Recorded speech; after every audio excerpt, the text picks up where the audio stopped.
안녕하십니까. 농민운동가 한도숙의 농사이야기 천하태평 제 51번째 시간이 돌아왔습니다. 이제 보통 1년을 52주라고 그러는데 그 약간씩 좀 빨리 찍어서 그런지 1년이 채 안 된 것 같은데 벌써 이제 51번째, 51번째가 됐어요. 아, 그런가요? 네. 그 오늘은 원래 이제 그 커리큘럼상 네. 그 사과 적과를 하기로 이렇게 말씀하셨다가 네. 과수원에까지 갔다가 갑자기 비가 어제 일기예보도 못 보셨다고 하는데 네. 아니, 일기예보상에 네. 비 온다는 얘기를 못 들은 것 같은데 네. 너무 예보관만 쳐다봤는지. 에베는 하여간 그 여기 안성 평택 지역에 비가 약간 내리는 것으로 이렇게 돼 있었어요. 저도 이제 일기에 좀 민감하거든요. 그렇죠. 네. 네. 아무래도 네. 어쨌든 하시는 분은. 그렇죠. 그래서 이제 오늘 그러면 원래 계획됐던 예전에 이제 그 사과 적과는 그 뭐 중간에 한번 삽입해 보려고 했던 거고. 근데 원래 계획대로 하면 문재인 정부 4년 네. 농정 평가를 해주시기로 했어요. 네네. 네. 4년 동안 문재인 정부가 농정 분야에서 어느 정도의 성과를 남겼는지 아니면 어느 정도 망쳐놨는지 뭐 이런 말씀을 다른 사람도 아닌 그 한도숙의 입으로 직접 한번 들어봤으면 좋겠습니다. 네. 네. 문재인 정부가 공약을 하기로는 네. 뭐 가장 대표적으로 지속 가능한 농업을 얘기했어요. 아, 지속 가능한 농업. 뭐 그 그게 공약은 굉장히- 참 좋은 공약이네요. 그럼요. 네. 당연히 이 지구상에 네. 생명이 우리 인간의 생명이 존재하는 한 네. 농사는 누군가 지어야 되고 네. 그거로 인해서 에너지를 얻어서 살아갈 수밖에 없는데 네. 지금 농사가 지속적이지 못하다는 평가가 있는 거 아닙니까? 그러니까 이제 그런 공약을 내서 그래서 이제 지속 가능한 농사를 한번 만들어 보겠다. 네. 이렇게 이제 공약을 한 거죠. 네. 그래서 이제 문재인 정부가 들어서면서 헌법 개정에 대한 얘기가 있었죠. 네, 예, 예, 그랬었죠. 실제 헌법 개정안도 나왔었죠. 냈죠. 예, 냈죠. 정부안으로 낸 네, 거죠. 네, 이제 그런데 이제 그 안에 보면 네. 우리가 이제 이 지속 가능한 농업을 헌법에 네. 아예 명토 박자. 네. 그렇게 해서 그 헌법을 따르는 뭐 법률이라든지 뭐 예, 예. 명이라든지 이런 걸 만들어서 네, 네. 실천할 수 있게 구체적으로 만들어 가자 이렇게 했는데 그게 음. 공중에 떠버린 거죠. 예, 헌법 예, 개정안이. 네, 네. 그래서 이제 다음 정부가 뭐 누가 될지는 모르겠지만 네. 다음 정부가 헌법 개정이라는 그 과제를 끌어안을지 어떨지는 모르겠습니다. 예, 모르겠는데 예. 어쨌든 지금 우리 사회가 안고 있는, 특히 이제 농촌 사회가 안고 있는 과제 중에 과제라고 할 수 있는 게 네. 지속 가능한 농업이죠. 예, 예. 그 어느 정부가 들어서도 그 과제를 내팽개칠 수는 없을 것이다라고 예, 봅니다. 네. 그런데 그러면 문재인 정부는 스스로 네. 지속 가능한 농업을 만들어 보겠다라고 네. 했는데 네. 그 지속 가능한 농업을 위해서 구체적으로 그럼 뭘 했는지 예, 이 부분을 좀 짚어보려고 하는 거죠. 아, 예. 그때 총론은 지속 가능한 농업 이랬을 테고 그 강론점이 있었을 거 아니에요? 그렇죠. 그 세부 네. 그게 공약이 뭐뭐 있었어요? 그 뭐 15가지인데 이제 전체 다는 좀 그렇고. 예, 그렇죠. 이제 중요한 거는 네. 공익형 직불제죠.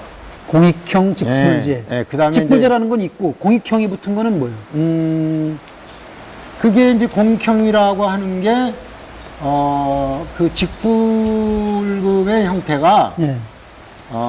당신이 농사를 생산을 이만큼 했으니까, 네. 거기에 이렇게 주는 게 아니라, 네. 농촌 사회를, 또는 농촌을 네. 건강하게 유지하는, 예, 예. 그런 행위에 대한 직불금이라는 거예요. 아, 그래서 공익이에요. 그거 자체가 공익이다. 아, 그렇죠. 예, 예. 이제 농사 자체도 공익이잖아요. 그렇죠, 그렇죠. 예. 먹을 에너지도 주는 네, 거고. 네, 네. 그 다음에 산소도 발생시키고 예, 예. 물도 저장하고. 네, 네. 이게 다 이제 공익인데 예, 예. 그 외에 음. 농촌의 환경을 보존한다든지 예, 예. 농촌 마을 가꾸기를 한다든지 네, 네. 뭐 이런 거에 대한 보상 형태가 공익형이라는 이름이 붙은 거죠. 예, 예. 그런데 네. 그리고 이제 또 하나는 식량 네. 안보죠. 아, 식량 안보. 그 식량 안보라고 그러면 좀 이상하고. 식량 주권. 그렇죠. 식량 주권을 어떻게 달성할 것이냐. 네.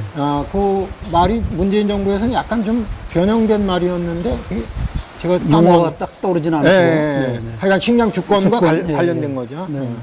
그다음 이제 먹거리 체계라는 식량 자립 뭐 이런 거 아니었을까?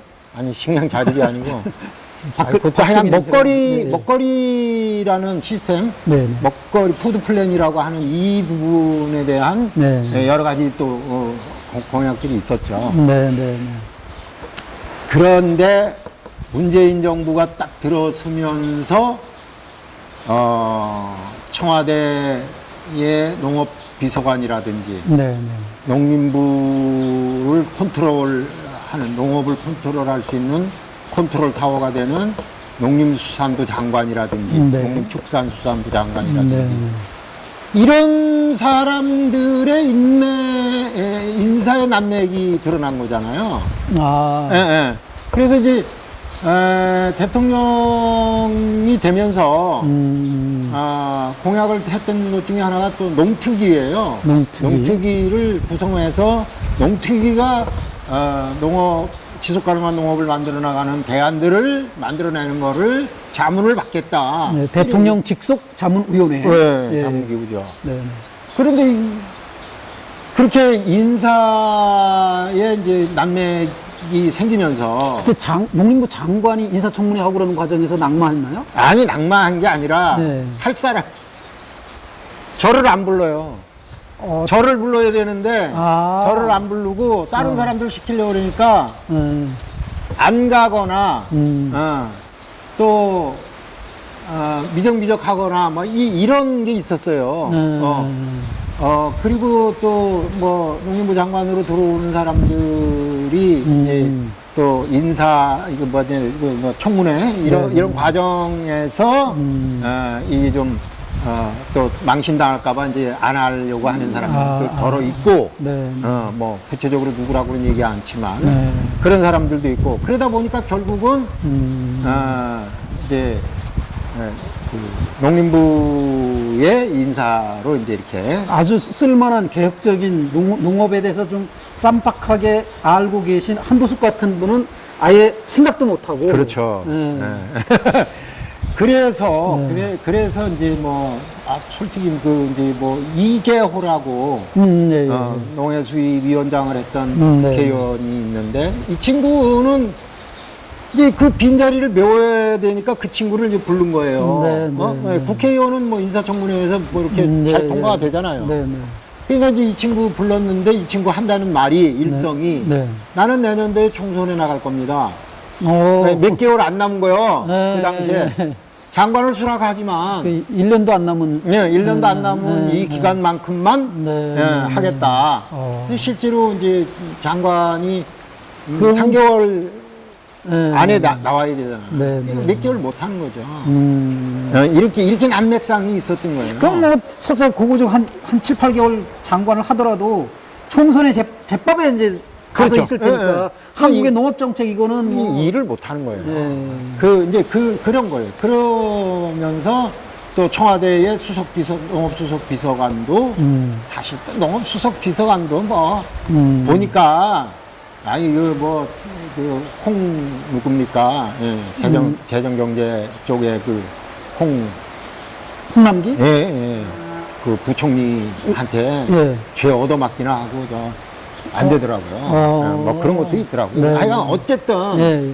그런 난맥상서부터 네, 네. 그 다음에 이제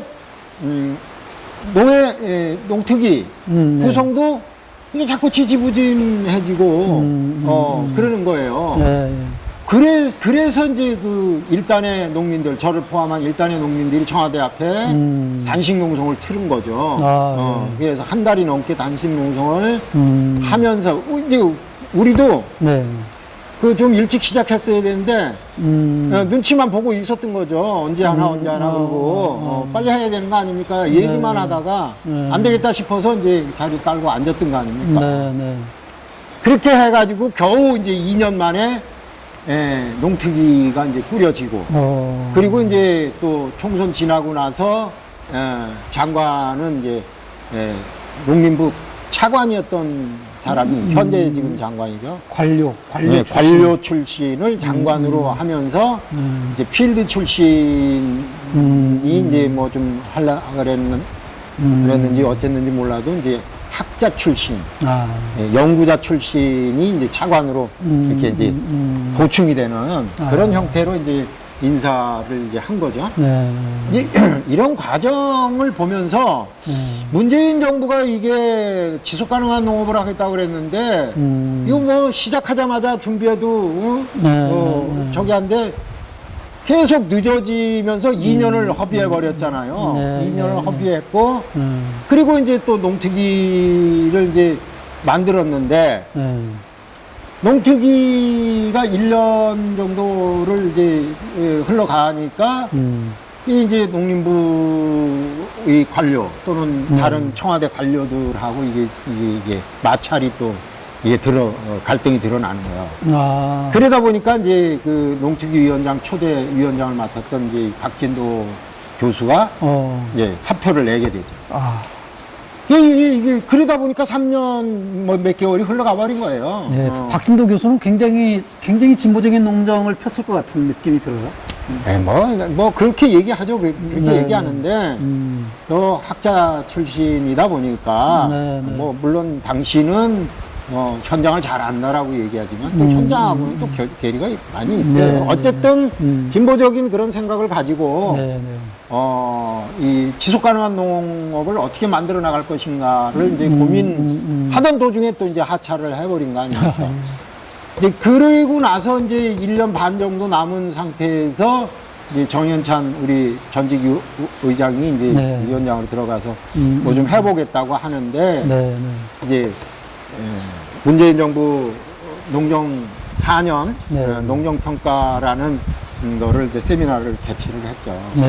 거기서 이제 우리 지금 이제 성과 문재인 정부 4년의 농업 성과는 뭐고 또 문제점 뭐고 이제 뭐 향후 과제는 뭐냐 이런 것들을 이제 쭉 토론을 했어요. 최근에요? 네. 그래서 이제 거기 그거를 이제 좀 들여다 보니까 의장님은 가서 발제를 하거나 그런 건 아니고 들여다 보니까 이게 농특위도 한계가 있구나 이런 걸 이제 보게 되는 거죠. 성과도 있어요. 거기 보면. 그러니까 이제 성과적 측면들을 많이 이제 나열을 했어요. 그래서 이게 성과라고 할 수 있을까라고 할 정도의 것들이 이제 올라와 있는 거죠. 그래서 이제 대표적으로 얘기하는 게 공익형 직불제입니다. 그거는 성과가 있었다. 그렇게 이제 분석을 한 거예요. 그쪽에서는 농특위에서. 이제 농특위나 그 컬이라고 하는 농촌 개발 연구원 이쪽 사람들은 이렇게 이제 성과라고 얘기를 하죠. 그러나 참 그 성과라고 하는 게 참 부끄러울 정도인데 공익형 직불제는 총 그 예산이 2조 4천억이에요. 2조 4천억 원을 앞으로 5년 동안 2조 4천억 원씩 이 공익형 직불제로 나가는 거예요. 5년. 5년. 네. 1년에 임기. 아니, 그러니까 이제 앞으로 지금부터 5년. 공익형 직불제가 작년에 시작이 됐으니까 올해부터 주는 거예요. 작년. 올해부터 주는데 이제 올해부터 2025년까지. 그렇죠. 이렇게 이제 주는 거죠. 그런데 그게 2조 4천억 원으로 딱 한정이 돼 있어요. 예산이. 근데 그 5년 동안이면 물가 상승이나 또 이런 문제들이 있어요. 적어도 4천억 원 이상 더 이제 이게 연차적으로 올라가야 되는데 네. 이제 그런 것이 없고 딱 묶여 있는 돈이라는 거지. 2조 4천억이라는. 네. 그래서 이제 이게 한계가 있다. 네, 네. 근데 분명히 더 이제 이게 신규 뭐 진입하는 사람도 있고 그동안 못 받았던 사람이 받아야 될 일도 있고 그래서 네, 네. 예산이 분명히 늘어나야 되는데 그런 게 이제 없는 상황이라는 거죠. 네, 네.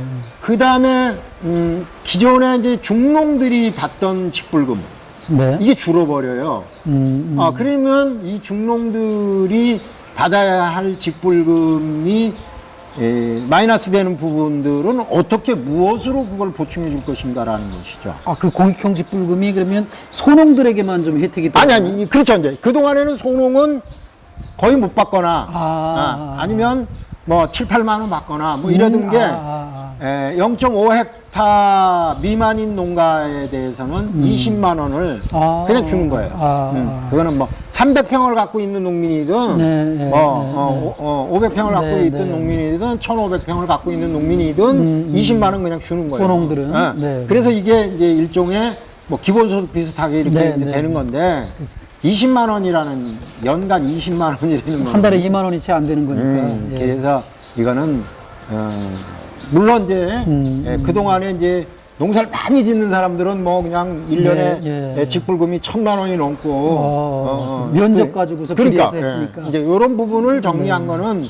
성과라고 볼 수 그건 있죠. 성과. 예. 근데 이제 중간층에 있었던 사람들이 굉장히 많이 손해를 보는데, 이 부분에 대한 어떤 이제 대안이나 이런 것들은 지금 불만만 쌓여 있는 거예요. 한 2만 평, 뭐 3만 평 이렇게 농사를 짓는 사람들이 불만이 많죠, 지금. 어떻게 작년보다 적게 받으면 당연히. 그렇죠. 당연히 불만이죠. 그럼요. 이제 그래서 그런 부분들을 어떻게 메꿔줘야 될 것인가, 이런 부분도 있고, 네. 그 다음에 이제, 너무 적은 거죠. 이제 액수가. 예, 네. 1년에 농촌에 이제 거주하고 농사를 그래도 짓고 뭐 참깨라도 심고 콩이라도 심고 하는 분들한테 20만 원이라는 돈은 너무 적은 거죠. 거기서 또 농민 1인당이 아니고 또 농가당이죠. 농가당. 예, 그래서 또 여성 농민들이 난리가 났죠.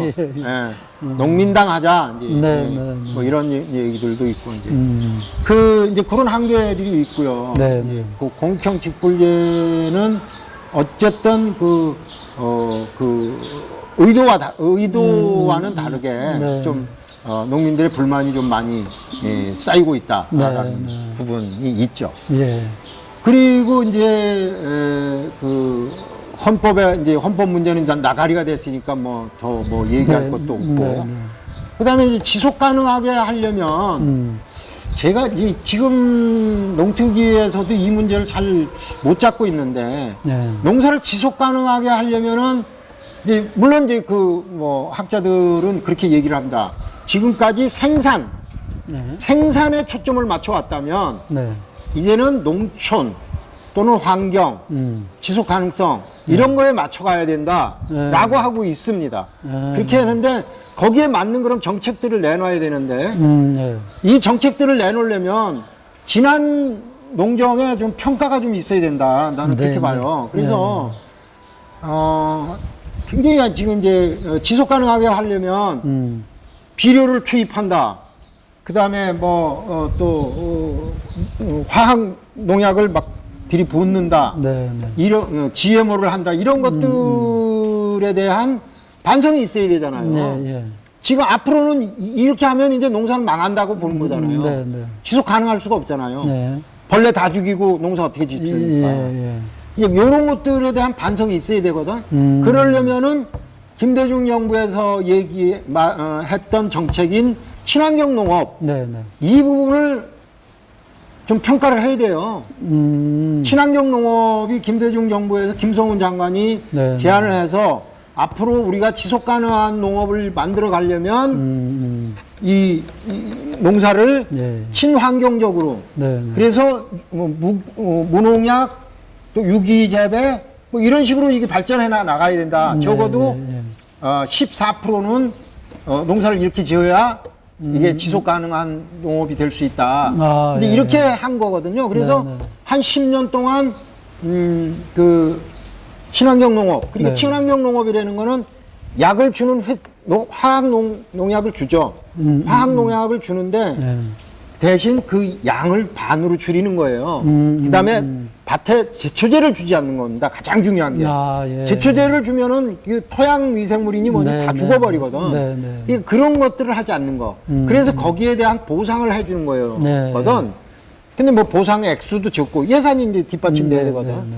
그래 그런 게 안 돼 있었던 거죠. 네, 예. 그러다 보니까 10년, 20년을 했는데 네. 친환경 농업에 대한 성과는 개무시가 돼버린 거예요. 그리고 나서 이제 또 유기농이나 무농약을 하는 농민들의 반발이 좀 쉬었어요. 왜냐하면 자기네들은 이제 뭐 이렇게 로컬 푸드나 아니면 뭐 그 생협이나 네. 이런 데를 통해서 무농약이나 학교 급식 이런 걸 했는데 네. 친환경 농사가 거기 치고 들어오니까 친환경 농사에 대해서 아주 반대가 심했죠. 아. 그러다 보니까 저번 정부에서 그걸 없애버린 거예요, 친환경 농업을. 그러니까 난 평가를 좀 정확하게 평가하고 네, 네. 이걸 어떻게 발전시켜 나갈 것인가를 고민해야지 무작정 이거 없애버리면 네. 그래서 나온 게 GAP예요. GAP. 그때 굿 갭이라고 뭐 굿 뭐 어그리컬처 플랜 뭐 어쩌고 뭐 하는 건데 그거는 농약을 쓰는 거예요, 제대로. GMO도 되는 거고. 이렇게 해서는 안 되는 건데 지금 그렇게 간 거예요. 그래서 이제 참 말씀 중에 잠깐 죄송한데 요즘에는 그냥 자본이라고 통칭되는 그것들에 아주 다국적 기업들, 대기업들, 이게 자본가들의 아주 그냥 이런 짱들도 ESG라고 그래가지고 예. 거기 E가 첫 번째가 환경이에요. 예. 그거 안 하면 요새 기업들이 살아남지 못하고 우리나라 기업들도 유럽 시장에 아예 수출 자체를 못한다. 네. 그래서 그거 신경 쓰고 있거든요, 환경. 네. 네. 그런데 지금 농업 분야에서 친환경을 아예 파괴해버렸다. 네. 그거는 좀. 그래서 이제 그런 거를 평가를 하고 나는 이번 농특위에서도 그 부분에 대한 평가를 하고 네. 진짜 생산보다는 네. 지속 가능성에 초점을 맞춘다 그러면 네. 어떻게 하면 농약을 덜 쓸 것인지, 어떻게 하면 제초제를 안 쓸 것인지, 어떻게 하면 네. 비료를 덜 쓸 것인지라는 이 문제를 네. 만들어 나갈 수 있는 방향을 모색을 해야 됩니다. 예. 이걸 못 하고 있는 거예요. 네, 네. 이걸 못 하고 이걸 하려고 해도 예산이 이상한 데로 쓰여요. 이제 나중에 농업 예산 분석도 한번 해보겠지만 네, 네. 농업 예산이 지금까지 절반은 농촌에 제대로 이게 뿌려지질 않아요. 50%는 다른 데를 다 가요. 네, 이게 네. 참 문제입니다. 예. 그리고 이제 또 하나가 지금 이제 식량 주권 문제. 예. 식량 주권 문제. 그래서 이제 식량 자급률을 어떻게 달성할 것인가. 네. 이 문제가 있어요. 그런데 요 부분도 농림부는 지금 말을 안 듣고 있는 것 같아요. 아직도 농림부는 곡물 자주율이라고 하는 곡물 자주율, 자급률이 아니라 자주율. 그러니까 외국에서 사오면 된다는 거죠. 마다가스카르에서 사오고 뭐 어디 시베리아에서 사오고 이렇게 사와서 맞추면 된다. 우리가 먹으면 되지 않느냐 이런. 걔들이 강제로 파는 게 아니고 우리가 자주적으로 가서 사오는 거다. 네, 그런 문제들이 있는데 이제 여기에 가장 이제 중요한 게 예산이에요. 지금 이제 내년 2022년 예산이 약 560조 정도 되는 거죠. 560 뭐 몇 조 되는 걸로 아는데. 그러니까 올해 21년보다 6.3% 증가한 안이 그렇게 나온 거죠. 정부안이 6.3% 증가안으로 나왔는데 여기에 지금 농특위가 난리법석을 치고 예산 늘려라라고 얘기함에도 불구하고 0.9% 올라갔어요. 그동안은 계속 깎여왔거든. 0.9%가 지금 늘어났어요. 그래서 이 농업 예산을 너무 홀대하고 있다. 국방 예산이 지금 전체 예산 대비 4%에서 5% 정도가 되거든요. 지금 문재인 정부 들어와서 더 올라갔던 걸로 알고 있는데 문재인 정부에서 계속 뭐 전투기 사오고 막 했잖아요. 그래서 5%가량 되지 않나 싶은데 아니 이 농업 예산은 3% 정도에서 머물고 있다라는 게 나는 이건 진짜 농업 홀대를 해도 너무 홀대를 하는 거 아니냐. 네, 네. 그런 거죠. 그래서 농업 예산을 보면 아까도 말씀드렸지만 너무 좀 이상한 데 좀 많이 쓰여요. 주로 예를 들면 예를 들면 네. 지속 가능한 농업에 대한 이제 네. 예산이다 이거야. 네. 예산 항목이 지속 가능한 농업을 하기 위해서 어떤 사업들을 한다. 네, 네. 그러면은 이제 사람들이 올리잖아. 네. 올리면 지속 가능한이라는 말이 들어가면 거기 예산이 나오는 거야. 구체적인 내용을 보는 게 아니고 제목만 보는 거예요. 내용도 다 보겠죠. 다른 사업, 다른 예산들도 마찬가지입니다. 그래서 어떤 문제들이 생기냐면 태양광을 논바닥에 갖다 꽂는데도 그게 예산이 나가는 거 아닙니까? 그건 그게 어떤 문제가 생길지 발생할지는 네. 생각도 않고 그 태양광을 논바닥에다 그냥 쓸어 박는 거 아닙니까? 응? 이게 그러니까 산에도 그냥 막 까가지고 이게 뭐 사태가 날지 어쩔지 그런 것도 저기 안 하고 그냥 거기다 그냥 그거 한다 이거예요. 네. 이런 거 예산이 그냥 정확한 뭐 평가라든지 뭐 이런 것들이 좀 있은 다음에 네. 예산이 거기 집행돼야 되는데 네. 그런 게 없이 그냥 지속 가능한 농업을 위하여 뭐 어쩌고 저쩌고 이런 사업을 합니다. 그러면 그냥 거기 예산이 들어 붙는 거예요. 근데 그 태양광이 논에 들어가는 게 뭐에 지속 가능하다는 거예요? 그 태양광 사업하는 사람들이 돈을 좀 벌으니까 탄소, 수 있다 이거예요? 이게 이제 농업에 지속 가능한 거 사업 중에 탄소 제거. 탄소를 없애는 게 있어요. 아. 2050년인가까지 농촌에서의 이 탄소 배출량을 줄이겠다. 예, 예. 얼만큼 줄이겠다. 뭐 이런 목표가 네, 있어요. 있죠. 예, 예. 그러다 보니까 이제 그런 것들이 제출이 되는 거죠. 그래 회장님, 저 이제 그 문재인 정부 4년을 평가하는데 요거 한 꼭지 가지고는 부족할 것 같아요. 그 다음번에도 네. 한번 평가를 한 번 더 해야 될 것 같은 느낌이에요. 말씀하는 거 보니까. 이제 네. 문재인 정권 그만두면 해야죠. 그래요. 그러면 그런 평가를 마치는 거로 더 있을 거 아니에요. 더 있죠. 더 네, 있는데. 근데 이제 시간이 좀 너무 길어지니까. 예. 네. 뭐 정리하도록 하고. 네, 네. 다음 주에는 네. 앞으로 뭘 해야 될 것인가. 뭐, 요 정도 얘기를 하죠. 그럴까요? 네. 예. 그러겠습니다. 자, 지금까지 시청해주신 여러분께 감사드리고요. 농민운동가 한두숙의 농사 이야기 천하태평 51번째 시간을 마치도록 하겠습니다.